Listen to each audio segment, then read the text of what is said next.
It is the closing day of BlizzCon here at the Anaheim Convention Center, and we're hot off of yesterday's quarterfinal matches here at the HGC Finals. For those of you watching online, thank you so much for being here with us. And for those of you in the house, we have got a lot of work to do today. We're shifting our matches from best of threes to best of fives, and I'm gonna need your help to make sure we give these teams the credit they deserve for all the skill and commitment they put into this incredible game. I'll be your host, Kevin Michael Johnson, and of course the story for today is Korea versus Europe. I believe it's safe to say that by the end of today, we'll be able to settle that open question of which region truly is the best. We'll start things off with our first matchup. MVP Black will take on Team Expert, and then we'll follow that with a rematch of last year's grand finals at BlizzCon. Ballistics from Korea taking on EU's Fnatic. And of course, we'll close the day with our grand finals where we will crown a champion. I'm excited to be here with you. Are you guys excited? Fantastic. Well, these teams are playing for the right to claim to be the best, for regional pride, and of course, a whole lot of cash. Let's head over to the desk and check out Kylaris and the crew to get this day started. Thank you very much, Kevin. Very excited indeed as we have day number 2 of BlizzCon for the HGC 2017 Finals, and 3 previous world champions and 1 contender head into the round of 4. To my left-hand side, I'm joined by Wolf, we have Jay Howe, and we have Grubby here to kick things off. But first, of course, we had yesterday our round of 8 conclude. We had some varied results that not a lot of us expected, Jay Howe, with some crazy surprises in the mix. Yeah, North America showed up yesterday, and I think that they kind of stumbled at the finish line. They couldn't quite close it out, but the better teams prevailed in the best of 3. The one thing that stands out to me, it still feels like despite all of the games, the best of 3s, it just doesn't feel like the meta has fully formed yet. And I really want to see how that plays out today. I feel like we're going to see a lot more stability in terms of draft today with North America out. They were really the big outliers going into this. The other outlier, I think, being MVP Black, the only team that's really prioritizing Ana right now. So I think that's something to really look forward to today, is if they continue that trend. Going to be a lot of cool and interesting things that went into yesterday with a lot of, as you know, Jay Howe's mentioning, there was a lot of kind of cheese plays, a lot of attempts to kind of trick people out, but in the end, the tricks weren't really that successful in a full series sense. But I think it's an absolutely great idea to use these one tricks in a best of 3. Do it twice and you will actually advance. It's not as hard in such a format. But you know, the thing that stands out the most for me from yesterday is that there was a lot of success story for some of the North American teams, but also a lot of grief, because I feel like their first maps that they won, for the most part, they were quite fundamentally solid. And in some of the later drafts, in some way, they had some kind of mental breakdown. Right. And they didn't need to go that route, I think. So as much as we say, like, oh, you know, NA plays, you know, different strategies, what have you. Yeah, yeah. I don't think it was needed. And I do think NA did show up to play, but there was also, of course, disappointment, as there always is with competitions. Well, that whittled it down to 4 teams here for the HGC 2017 Finals. And just in case you missed yesterday, we can rewind time just a little bit and get you up to speed with what happened.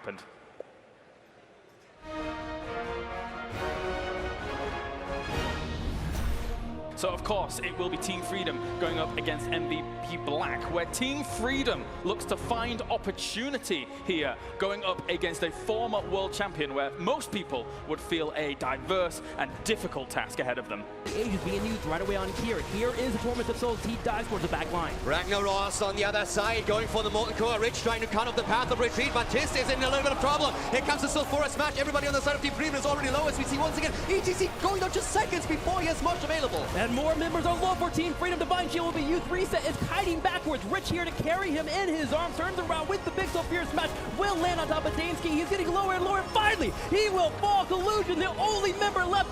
Never mind, everyone's down. Team Freedom falls. As much as he can, he might get away here, but no, Collusion confirms the kill, and now Tis might be in trouble too. Team Freedom makes a moment happen for them here. They're going for Tis. The combo comes out. Dragon Blade being used like Mouth Life. Will go ahead and come with the souls. He's hitting everyone though. They're getting low. Team Freedom has 3 kills. Can they get a fourth? Sake! He will fall. Kyoto the only one to leave, but they don't care about him. Let's go to boss. ETC is down, and here comes the Void play once again. They're going in, the silence hit the isolation, but it's Freedom who's low. Freedom about to lose Chromie here, and that's not the only hero that goes down. Genji dies as well. He's going for the team. Freedom is losing game number 2 as the Korean team takes the series with a 2-0 victory and moves on to the semifinal. And we can see that right in front of us as Team Freedom throws everything at them, but the coordination that we have on the side of MVP Black is just too much to handle. Of course, Team Dignitas will go up against Team Expert as old teammates here on the BlizzCon stage are going to be reignited as enemies. Happening, but Leoric is sniffing it out. Ethereal will be too late here. He tries to go for it. He's trying to buy time. Ethereal is being attacked. They're going for Leoric. He moves back out and he dies. No, he turns around with the What? punch. He's turning around here. Baker's getting low. Finally, he will fall. Or collide with Dignitas' core. 12-5. Nick moves in, and he stuffs it. How do they survive here? Team Dignitas is holding here. The core continues to fall 60% down to 50. Bad Benny landing a storm ball. It's going to keep Snitch on the backside. JPL jumps forward, but it's not enough. Team Expert, they get the first win of the best of 3 series. Tracer is down at 5 versus 4, but Dignitas finds themselves on the run as Leoric is still at the top. JPL, he's gonna fall. my New York, God. he's tailing the top left corner. If he gets this channel, he'll be able to take the game here. Zalia's about to fall as well, but the 5-shot come in. Team Expert has stuck New York, and they have gotten the victory over Dignitas.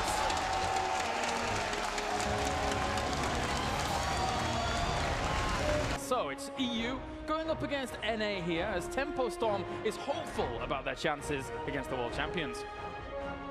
They're channeling. They're They're channeling. channeling. Wubby has to stop it. If they get this channel, the game is over. Breeze ends up going down. Meriden's gone soft. Hits another polybomb. It's thrown in to crack Wubby. This is going to be Tempo Storm's game. Tempo Storm will win a game. Game 1 over Fnatic. Tempo Storm bringing it here in game number 1. Swinging. I have no idea. You hear the crowd. USA. I hear the crowd. They are so behind Tempo Storm. Psalm and Fury go in on top of Fnatic. They've got Wubby though with Tormented Souls, and Kerrigan is blown up. They get themselves Kerrigan. They find the Sonya immediately after 87% exists onto the core. But Fnatic, they're not going to aggress over quite yet. Lock down the bottom keep. And now it seems like they are done. They are ready to send Tempo Storm back home. Fnatic showing why they are one of the best teams, why they are your reigning champions. Roll20 looks to pull into their bag of tricks against the Ballistics, who understands the threat of North America more than ever. We see Jungha trying to go in. The knockback is there. Power slide follow up, and Jungha goes down. The Immortal, it goes down. 30. 25, and it's going to go down. Roll20 Esports will take out Ballistics in game 1. There's going to be shots in the top. A dragon hits Justing. Will Buds be able to silence these shots to remove them from the core? The pressure in, the damage there, and another kill for Ballistics. They are unrelenting here. All it takes is one altar for the members of Ballistics. Dahaka is going to go ahead and start this bottom channel, and if there is no interrupts, doesn't matter. Zeratil's got it. Ballistics is going to be able to take this here in dominant fashion over Roll20, 2-1. Ballistics will move on through the quarterfinals and join Fnatic in the semifinals, making it a rematch of the grand finals of BlizzCon last year. Both of these teams, Fnatic and Ballistics, feeling like they're going to a grand championship position, the championship tournament for the first time, but only one will be able to go on to the grand finals.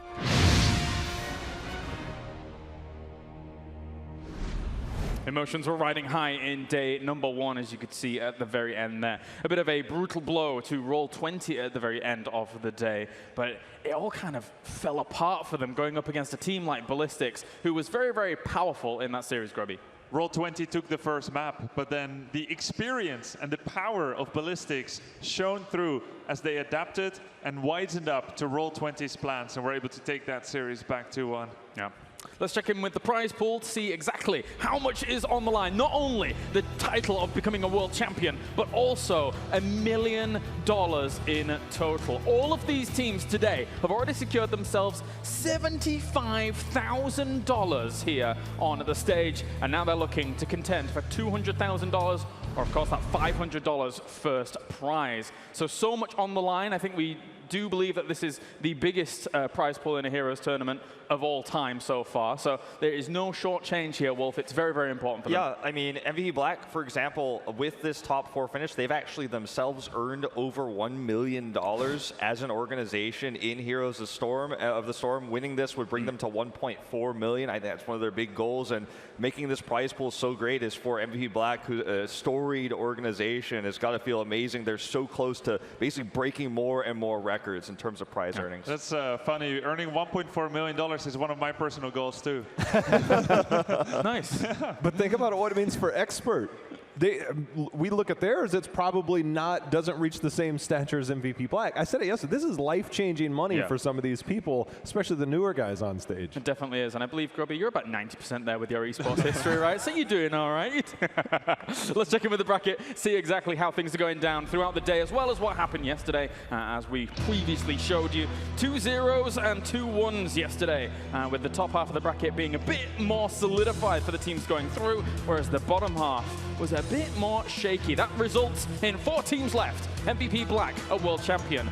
Fnatic, a world champion. Ballistics, a world champion. And Team Expert, contenders to those thrones, Wolf. I mean, you look at this bracket, I feel like MVP Black looks to be the most dominant team, still the only team not to drop a map. Ballistics dropped a map yesterday, so when you're looking at Korea specifically, Black seems to be the more dominant team, is running a newer meta, and I think that Ballistics could certainly be upset tonight if they don't tighten up their play, because yes, they showed adaptation yesterday, but I think you're going to have to come out of the gates with a good plan prepared. And it comes back to those best of 5s being a bit more solid, especially for these teams that do consider themselves world champions. When you look back at mid-season brawl, one of the things that the Korean team struggled with was a little bit of EU flavor that we had. And Expert, I said it yesterday during the matchup of Expert versus Dignitas, is that they're very similar in their play style, but I think it gets a little bit different when we talk about Expert and what they like to do differently. So I think the potential is there for Expert in this matchup. So while Black does look dominant, could see a surprise early today. We'll see. Let's check in with the schedule, as we do have the rundown completely of which of our matches are going to be coming along, and then obviously the grand final at the very end. You couldn't really do that before a semi. That would be a little bit weird.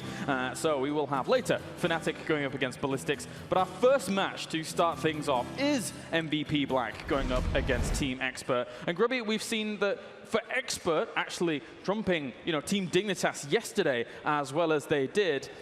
It was a little bit up in the air. How was that going to go out? Because we'd never seen them on land setting, but Expert came out to play. Yeah, I mean, Expert right now, they're 6-2 in the tournament, beating Dignitas 2-0, improved upon their 4-2 group record, and, where they lost to Ballistics for that match. So Expert, I would say they're definitely the 4th most likely team to win this tournament, just in my opinion. I think Black is probably the most favorite, Ballistics, and then Fnatic and an Expert. But they are here to play, and they already made one upset beating Dignitas. Yeah, I feel like this is a David and 3 Goliaths story for Expert. But when you look at it, I mean, every single team in this top 4 is an exciting storyline. The rematch of last year's BlizzCon finals in the semis. We could have that Fnatic Black rematch of the semifinals last season. And you have this story for Expert who upset Dignitas. Maybe they could be the first team to take a map off of MVP Black. And I feel like no matter which way you look at this top 4, it's a very exciting semifinals. Yeah. Not only exciting, to me, this is the most compelling Heroes tournament we've ever had. It was always preached about for the longest time. The HGC League that kind of came into play this year has basically changed the landscape of Heroes as we know it. A team like Team Expert last year, they would get together for the regionals, come in, they wouldn't quite get there, and then like, can they break into the top 3? And now we see the cohesion of what a league can do to bring up the stature of all the other regions that kind of lack that structure. And now we've got players, and I talked about Nick all day yesterday, I'll talk about him today until this man leaves the tournament. The development of this player alone, and Bad Benny, players like that, to have this development in the league structure, it really changes the game here, I think, at this tournament. I for one, am extremely interested. Well, we're almost ready for our first best of 5 here to start off the round of 4. Team Expert, the challengers, goes up against the might, the empire that is MVP Black.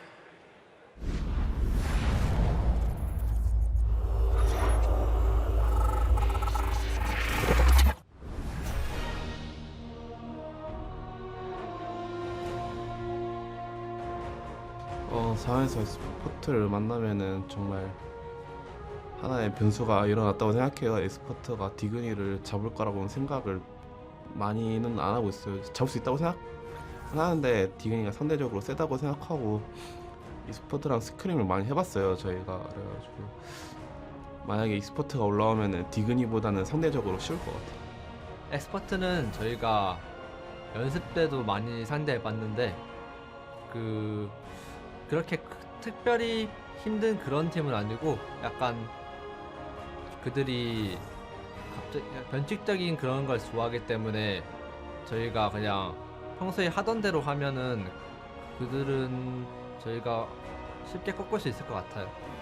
작년 블리즈컨 경험상 역시 여기는 서양 땅이다 보니까 서양 쪽에 대한 응원이 많은 것 같고 그렇다 해가지고 딱히 큰 문제는 될 것 같지는 않아요.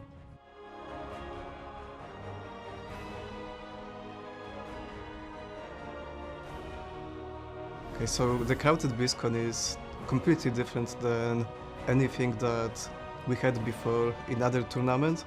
At BlizzCon you have a lot of people and they're also like very enthusiastic about what's happening. So we're in the semi-finals now, playing against MVP Black, and a lot of the teams are saying that it's the hardest matchup or whatever, but we're actually feeling pretty good going into them. We've had good results in practice against them and we feel we can take them down. I think the difference in skill is not that much as it's been in different events, so it's going to be really interesting to see what upsets can happen and how the teams will play against each other. Ladies and gentlemen, help me get this day started as we introduce from EU in the red corner, Team Expert!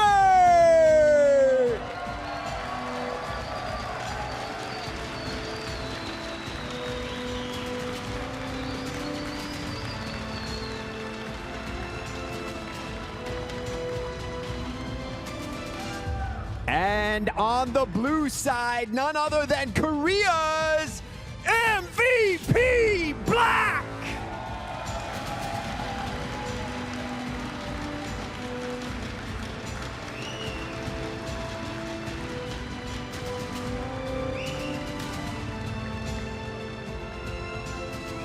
Captains, please.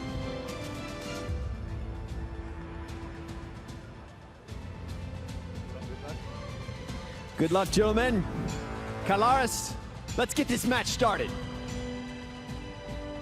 Yes, indeed, my friend. All three of the European teams before this tournament began made the pilgrimage to the mecca of esports that is South Korea. And from that, the whispers on the wind were that Expert was able to accomplish the most there. How will that stack up going up against MVP Black here in a best of 5? That's the big question coming out of this. Wolf, what do you think? I mean, you look at a team like MVP Black, such a storied team, 7 premier title victories in this storied history. This team has played since the beginning of Heroes of the Storm, winning tournaments people probably don't even remember. But this team has won so many titles, and they're facing off undefeated, by the way, in HGC Korea. Haven't dropped a single series, dropped only 3 maps against the number 3 seed from Europe. We talked about the David and Goliath story here, but I think people forget that Expert actually has players that have such a rich history as well. Players like a Thorough Angel, the original great Tyrael player we saw back in 2015. ADRD's been a staple of the European scene for a long time.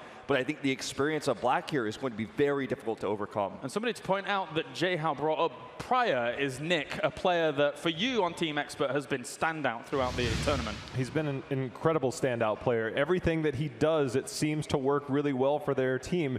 The KDA on the Tracer there doesn't even do justice to what we saw in the game yesterday. He was just played so incredibly well. He's got that diverse hero pool that kind of fits the, if we need Mage style, we can go that way. If we need to get a Genji in there, we can go Tracer. By the way, when I researched all the Vala players, guess what? He's at the top of the list. This guy, we haven't seen the Vala yet. When you need those heroes, he is on those heroes, and he does so incredibly well. I'm glad we were able to pull that up, because he has impressed me. The matchup, we talk about Rich a lot, right? And I want to see Rich versus Athero, but Reset versus Nick in this series, like, that gets me hyped, man. I'm ready for this. And Nick definitely delivered yesterday against Dignitas on the Tracer. Very key part of winning that game. I'm very excited here, Clarence, about the different styles. Been researching the draft, you know. I'm always interested to see if these teams study only their results from this tournament of each other. What do they think? What do they know? Yeah. And we see these really cool trends coming out with MVP Black barely banning support at all. Actually, sorry, Expert barely banning support at all. Okay. Out of a total of 16 bans, only 2 were support bans. Then you look at MVP Black, and they have 9 supportive bans if you count Abathur out of their games of only 12 games. So there's a very different style here going on, but they do prioritize the same heroes. Tracer, Reset, Nick, and you know, Muradin, Rhaegar. So their draft looks very similar, but the bans are completely different, and they know this about each other. You know, they're going to do this research.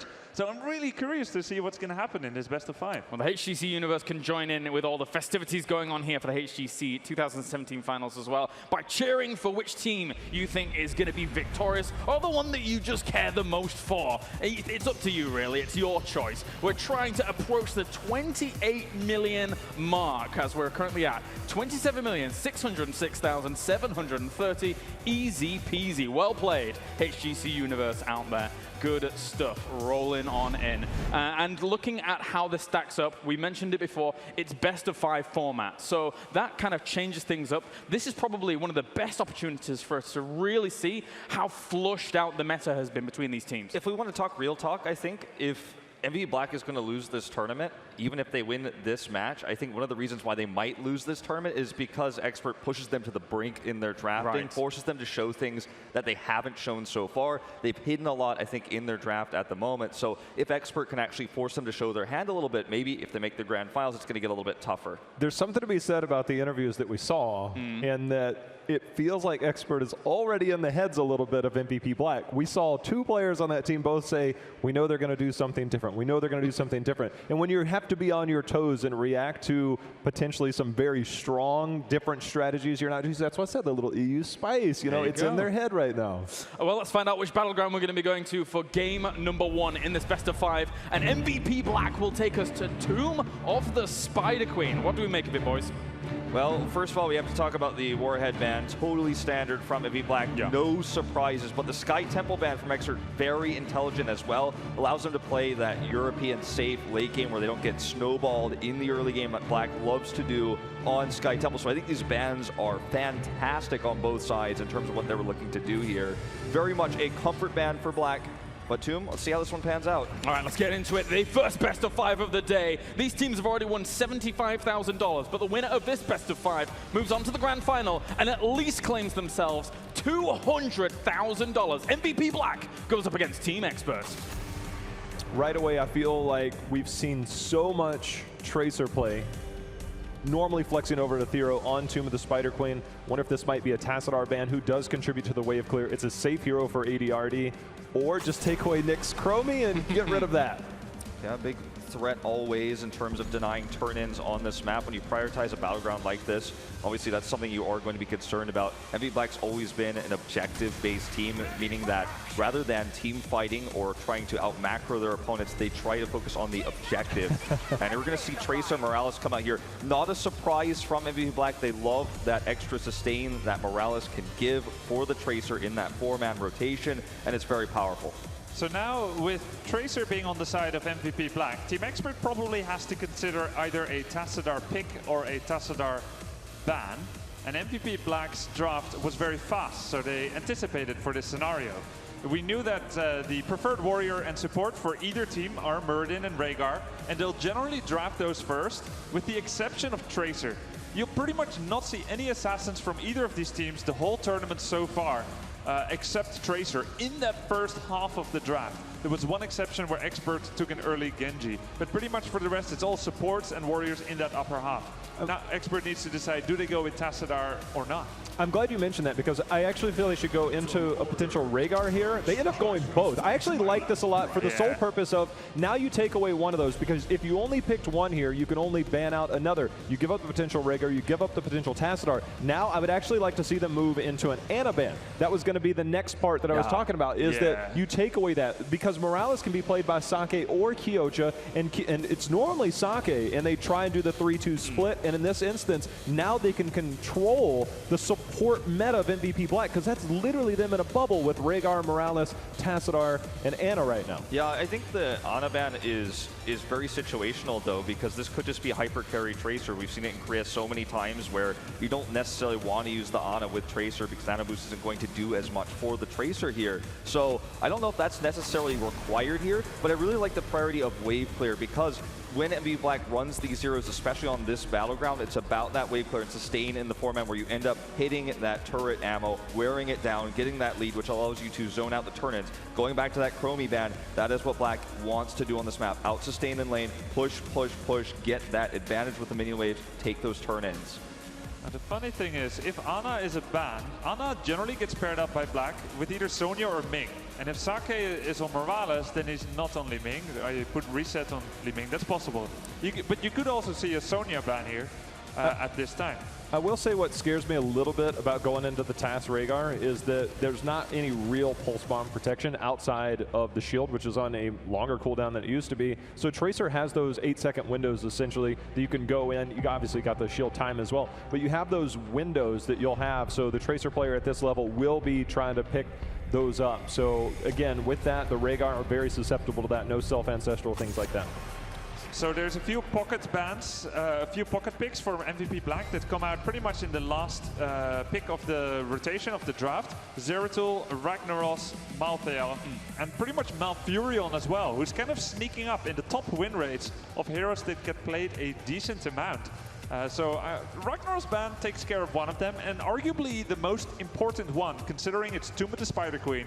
And like you said, Wolf, objective-based play here, MVP Black, it would suit their style really well to defend those Web Weaver turn-ins. Yeah, I think this Dahaka ban is really interesting because Black has flexed into double DPS only very recently at the end of HGC Korea, for example, with the Falstad pick, like we've seen from Quagnix in the past, right? So I think this ban on Dahaka is trying to like threaten Expert, like watch out, what if we actually take a global on this map? We're gonna see Johanna, who has an abysmal win rate in this tournament, by the way, picked up here now. And this kind of feels like somewhat of a soft ban on Nick's Greymane here. It can block a lot of the damage he's taking. And again, it goes back to that wave clear. This format with Malfurion, Johanna, Morales, like you can't out-sustain that with the draft that Expert currently has. Even with Psystorm, even with Rhaegar, it's going to be very difficult to win that rotation.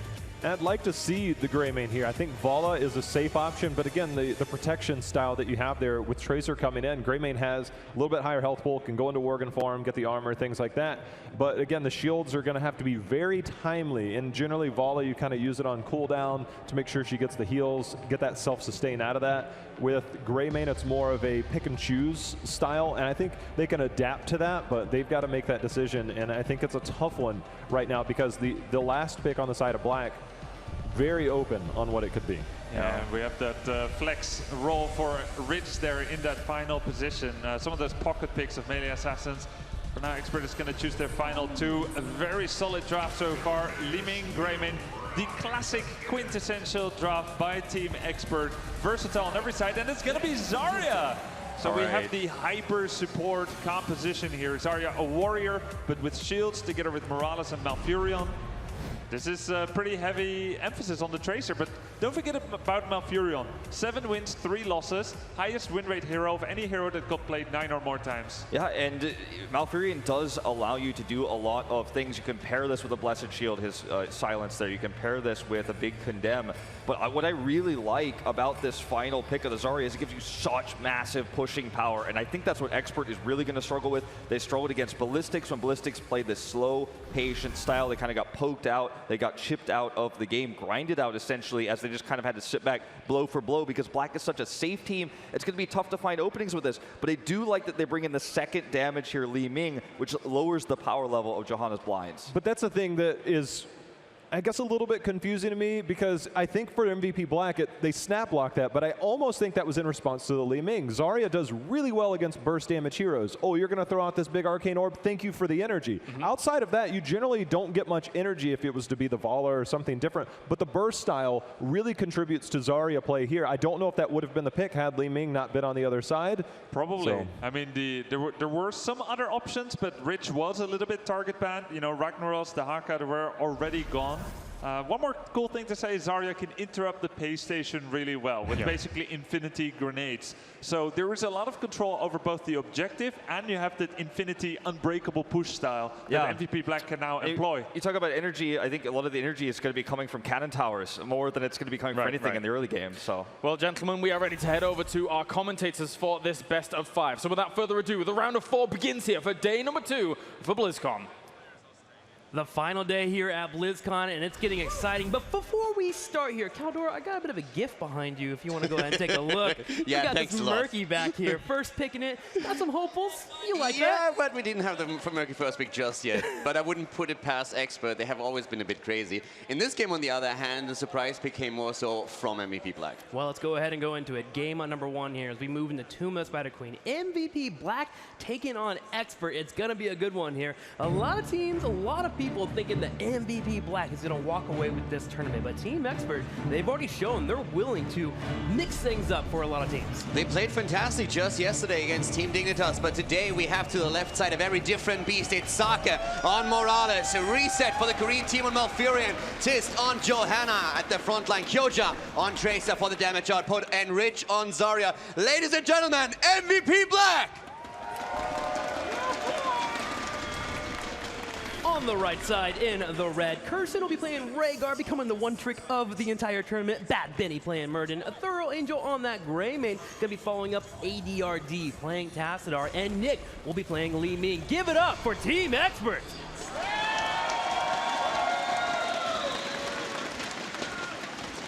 So already a couple of changes. We're heading into our first game of the best of 5 here. Now, first of all, Bad Benny is taking a bit of a page out of the book of the Koreans on Murden, going straight into the perfect storm for the stacking progress.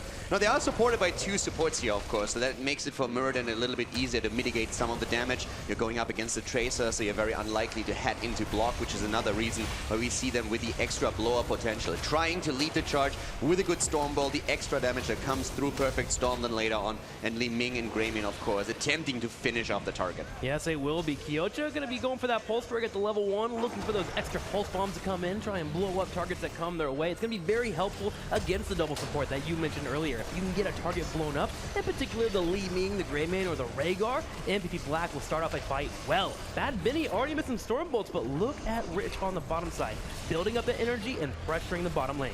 Another talent that we actually have here is for Tassadar. Templar's Will is taken, and especially when you're looking at the European side, most of the time we're going to spec into the Storm just to make sure that the Psy Storms later on, you have the extra radius, you have the extra damage, and that really helps you to soften up these targets, and it works, of course, fantastic with Wave Clear too, which is super important here. Team Expert going to be showing off that different level 1 on the Tassadar, but so far our lanes are looking pretty solid as we have Li Ming in the top side just poking away as she can. It's really the story of that bottom lane, and Team Expert, they're answering back by trying to trade out kills in the middle lane, yet they have not had the chance to get a pickup. MVP Black knows their priority is the bottom lane and breaking down turrets. I mean, the biggest question here is definitely how can Expert measure up against MVP Black in a tournament environment. We talked a lot about them making their way over to Korea for the bootcamp.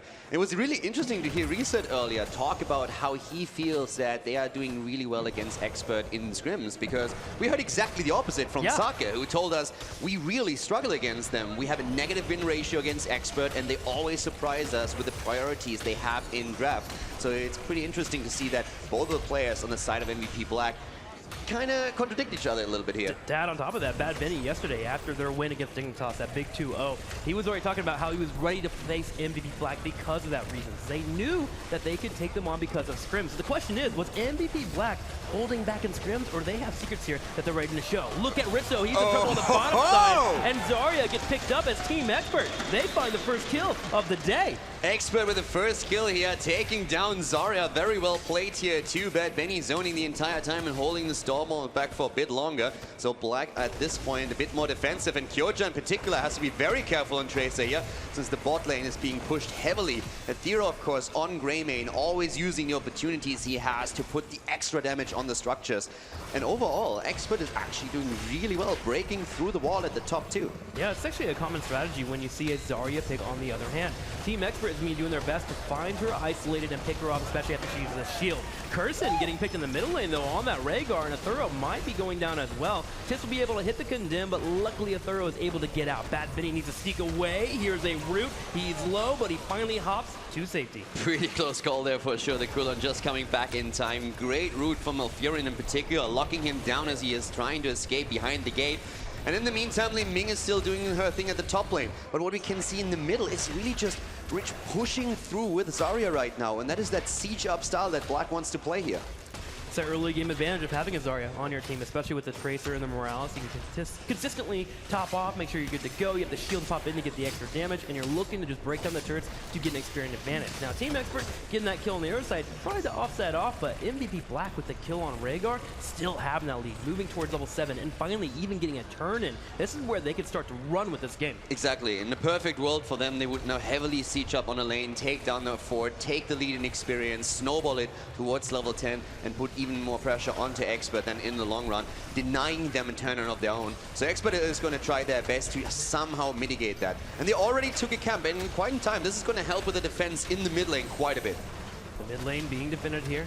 Main priority for Team Expert. They already have Greymane on the side and Rhaegar as well to deal with the offset lane, so they should be fine there.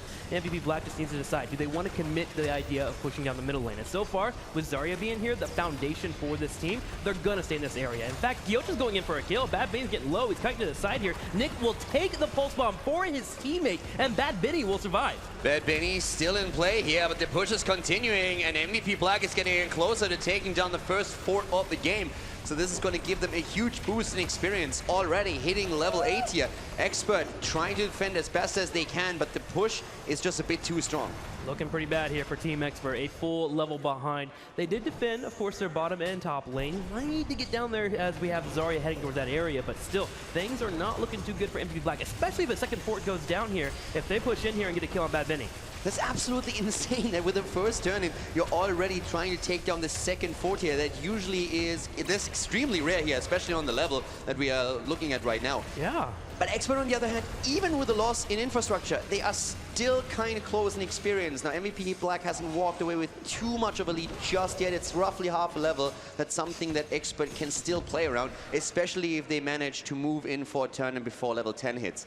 The one thing they have to be careful about is that they don't time the turn in so that MVP Black hits 10 and can easily defend against the Web Weavers, whereas Team Expert just doesn't have the ability to push in since they can't rely on heroics yet. Yeah, that window is actually closing pretty quickly. MVP Black was actually willing to not push that fort in all the way on the bottom side to make sure to deny that turn in from Team Expert. And now that window is pretty much closed. Team Expert shouldn't try to go for a turn in, try to relax here and move towards 10 themselves to just play safe. Ooh, they're actually going in for a kill here. They jump on Gyocha. He'll be able to dash backwards and be safe for now. Benny is in a bit of trouble here now, though, since he has just used his cooldowns, but that's just not enough on-point damage output for MVP Black to really capitalize on it. And we just saw insane KDA on the side of Bad Benny, the tank player for Team Expert, sitting at 50 right now, which is insanely impressive.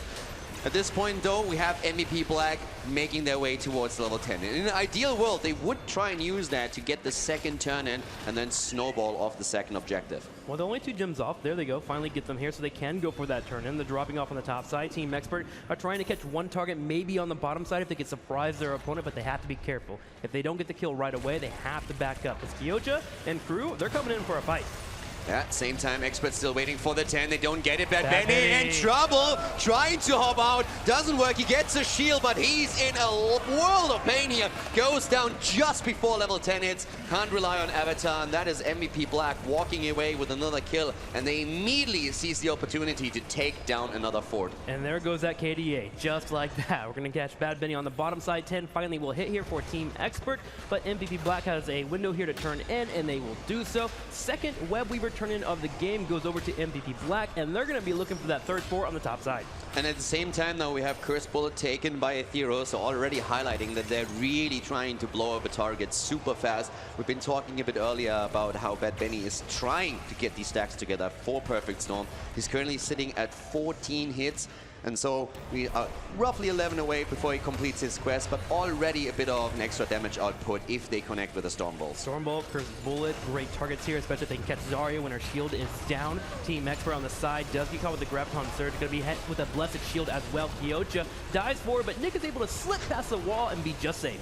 Kyocha is not afraid of anything here. Like, he pushed the envelope so much here, just going deeper and deeper, trying to get that kill. In the end, he wasn't successful, but it was still a scary moment. And we still have Expert trying to defend here. They lost every single fort with the exception of the top lane. That's where we see MVP Black headed right away. Greymane has to defend the bot lane. In the middle, the towers are nearly broken. So MVP Black is just absolutely controlling this game so far. I mean, look at the comp for Team Expert. Why would Kyocha be scared? If he dodges a Stormbolt, the only major fear is Greymane jumping on you, but without go for the throw being chosen, the kill potential is actually quite small because it's all skill shot based at that point. If Kyocha is able to maneuver around his opponents, he'll be completely safe, especially with Zarya, Malfurion, and Morales keeping him alive.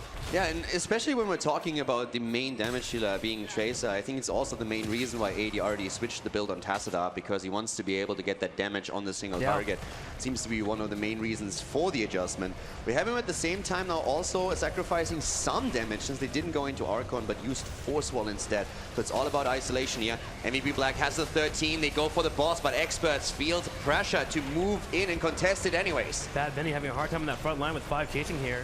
Ancestor Healing will connect with the Pulse Bomb coming afterwards, so Bad Benny's back to quarter health, while Greymane was pushing on the bottom and the middle side. The Web Weavers are coming in for Team Expert, so they have successfully stopped the boss, and they got a turn in here. Now is where they can strive for 13. That was actually huge for them here. So first of all, they made sure that MVP Black doesn't get the boss. That's already incredibly important. Big win. And then they got the Web Weaver wave.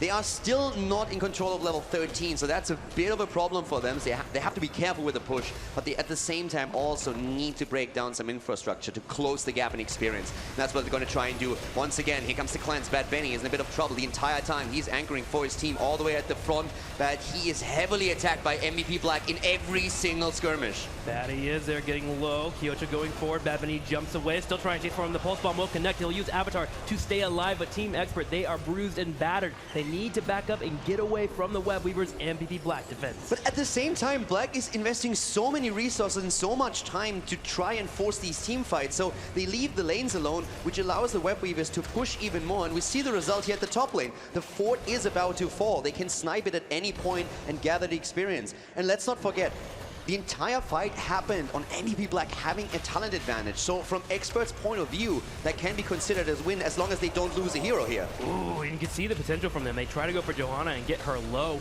Bad Benny continues to take the front line, but he's fine. He's a dwarf. He can take this aggressive damage coming in. He turned around. They're going for reset. He used Ice Block earlier. Finally going to be using it now. And that is going to be a reset. Walking away. Pulse Bomb does connect, and a Thorough gets out. That Ice Block just came up because he had used that a minute earlier. Yeah, and the thing is, like, even before the Ice Block was actually activated, it looked like he would fall for sure. I loved how Bad Benny just jumped the wall here, and they said he was in trouble, actually, and they said, okay, we can still take this. So Malfurion tries to get the Twilight over the wall, but they sniff him out and go for him, but they can't confirm the kill, and that was absolutely insane that he was able to get away there. Series getting very close between these two teams. If you remember yesterday, Team Expert against Dignitas, they were in a spot where they were massively behind, but they are calm and collected and can find a way to come back at any point. MVP Black needs to be aware of this and be slow with their movement. Kyocha has to find these kills he's looking for. At the same time, though, we have Templar's Will for Tassadar on level 1 now completed, so he has also the extra range. We are still 5 hits away from Muradin completing his Stormbolt quest, but of course he has now already another 100 damage on those hits, and he's trying to confirm them against Kyocha, which is pretty difficult, but if he gets that one hit, the team will follow up immediately. Immediate Curse Bullet. Nick coming up with the Li Ming damage. That's going to be a dead Tracer for sure. The level 13 there for Tassadar, you're talking about it, the nullification is really, really important there. Making sure to be able to use that around the Tracer. And also, the Blessed Hammer getting picked up here for Johanna. Yeah, definitely just changing the build up a little bit. So far in the tournament, we have seen a variety of builds on Johanna, but Blessed Hammer now taken on level 13. The Blue Web Weavers coming down once again. Team Expert, they had the amount of gems they needed, but they could not control the turn-in points. And MVP MVP Black is looking to take down the first keep as they push in with the Web Weavers, and they will also hit level 16 at the same time. This is very scary for Team Expert. Bad Benny still not even finished that level 1 quest. Kyocha's going in for Nick. He misses the pulse bomb as Nick will sidestep it. Team Expert turns around and they'll try to clear out these Web Weavers, but they're already hitting the keep in the middle. Expert is doing a fantastic job staying alive in these fights. Their problem is that they just lose through the objective. Black is easily pushing in and taking the first keep, and Expert is desperately trying to hold on, hit 16, and then at some point force a fight, but they haven't really found the opportunity yet. Well, they do lose out in the keep on the middle side, but Greymane was able to defend the top lane, so they can put all their efforts here on the bottom and defend the lane being pushed in. MVP Black shouldn't be able to get a keep here unless they get a pickoff, but they are pushing in as a unit of 5, hoping to use this talent advantage to their advantage, and they move on in. Here's a pulse bomb going straight on Bad Benny. Yeah, Bad Benny once again survives here for now. So far, only 2 kills for MVP Black. Expert is just losing infrastructure after infrastructure. The Dwarf hops out once more. The problem for Team Expert is really they need to get another wave. They need to take down these forts to close the experience gap. And so far, MVP Black just doesn't allow that. They control the map, they control the turn-in points, and they go in for the kill. And this time, they are likely to get it. There goes Greymane. He is down, and MVP Black with 2 keeps gone might make the play for the core if they get another kill. Yeah, this might get worse here for Team Expert. ADRD is able to get away, and so is Bad Benny, but suddenly the core is being assaulted here as MVP Black is grouping as 5 and pushing in. They'll have catapults here soon as well. They get through the armor. 15 seconds till Greymane pops up. Expert desperately trying to somehow defend this, but MVP Black is on the core. The potential kill against Rich not happening. Kyocha in trouble. Ancestral comes out, but Tracer is gone, and Team Expert with a 77% on the core is trying to turn it around, trying to get the second kill, and they do. Morales is dead. Team Expert will defend, but they are still not 16, but they do have a turn-in available for them. Can they take the 16 and push forward and break open the map finally? Boss, they can make a play for Boss here. They can go for the objective. They need momentum now. They have level 16. It's finally there, and they need to use that opportunity. They tried to go for the kill here on Rich, but Rich does a really good job here of staying alive thanks to Morales, Sake on the back left side. But the problem is Kyocha goes a little bit too far for it. He gets picked off, and then Sake is in a position where he's all by himself. The Stormbolt connects, and that'll be the death there of Sake, leading to the 2 kills. And now we go straight to the boss, which is now being assaulted here by Team Expert as they look to burn it down and get a turn-in. Yeah, they need to definitely stack the 2 now, and they need to gain momentum. They have 2 lanes that are pushing against them. It's the only chance they have here. 16 gave them more damage potential with Mirror Ball on Li Ming, and we also have Greymane with Alpha Killer. They need these snipes. They need to go for these insta blow-ups against the front line of MVP Black, confirm an early kill, and snowball it from there. They're so far behind. From a structural perspective, they need to make sure that this push with the boss, with the objective, at least gives them 1 keep. The checklist is very hard here for Team Expert. They have to deal with the push in the middle. The mercenary camp's coming in. Finally, they do clear that out, but they're not able to help Assault on the top side. Push in there and try to break down that keep wall. So they'll have to scoop up in the middle lane here and try to open up the forts. Things are looking pretty dire here for Team Expert with MVP Black having all 5 up. But they push the lanes out, so they have a bit of potential of pushing here. They see Malfurion at the top. Web Weaver is going to come down there, so at some point Black needs to send someone top to defend the lane. Greymane making his way into the mid lane right now. Expert is looking for that kill, and the extra range on the jump from the Dwarf is going to help them here. Nick gets the shield, denying the Tracer kill for now. But once again, here comes the force wall. Expert looking for an opportunity, but Black playing it extremely safe. Kyocha trying to build up into another pulse bomb. Team Expert realizing this has to pull away here, especially with them not having a Web Weaver. They run to the bottom side. They need to get more. They need to get more at this point right now. They haven't taken the fort in the mid lane. They need more experience. MVP Black is too far ahead.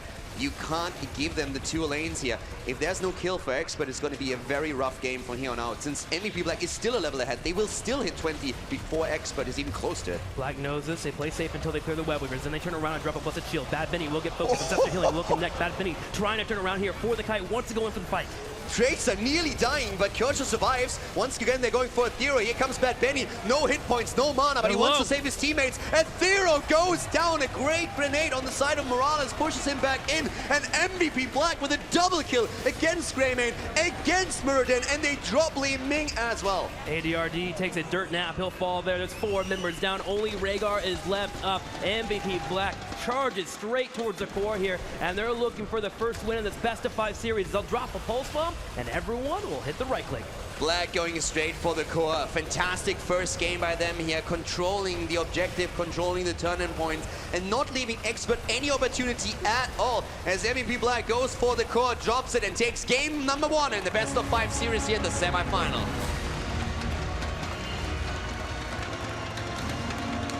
MVP Black comes out on Tomb of Spider Queen, gets an early advantage, and takes that small advantage and runs with it. Hits level 10, gets a couple tournaments, and takes Expert, who's a slow, methodical team in this tournament, and just completely puts them up on top of their head.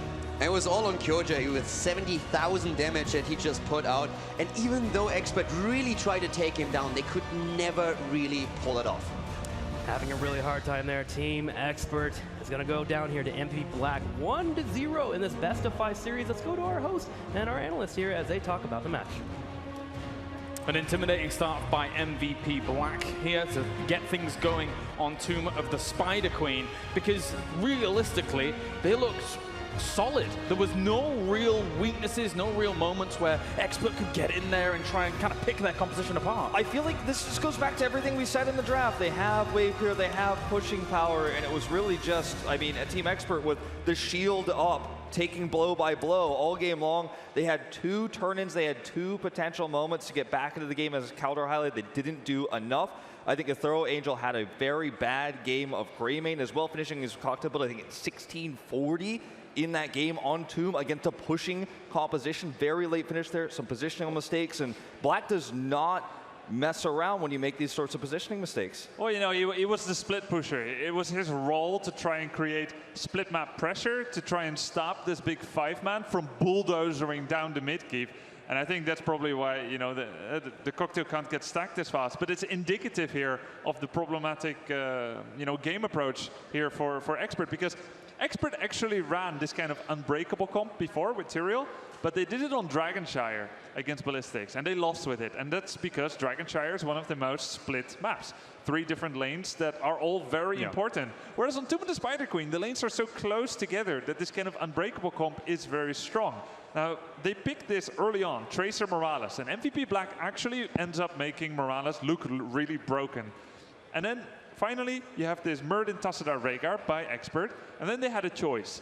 You have to deal with Morales, and then you have to deal with Johanna Malfurion. So, like, how do you get to Morales? Focus Morales, right? But they go with the double backline, Li Ming and Greymane. And so, this is like a heads-up approach. It's not something like Hook, it's not something like Deep Dive, like Kerrigan. It was a good draft, but I'm actually shocked to see how well the Black draft performed.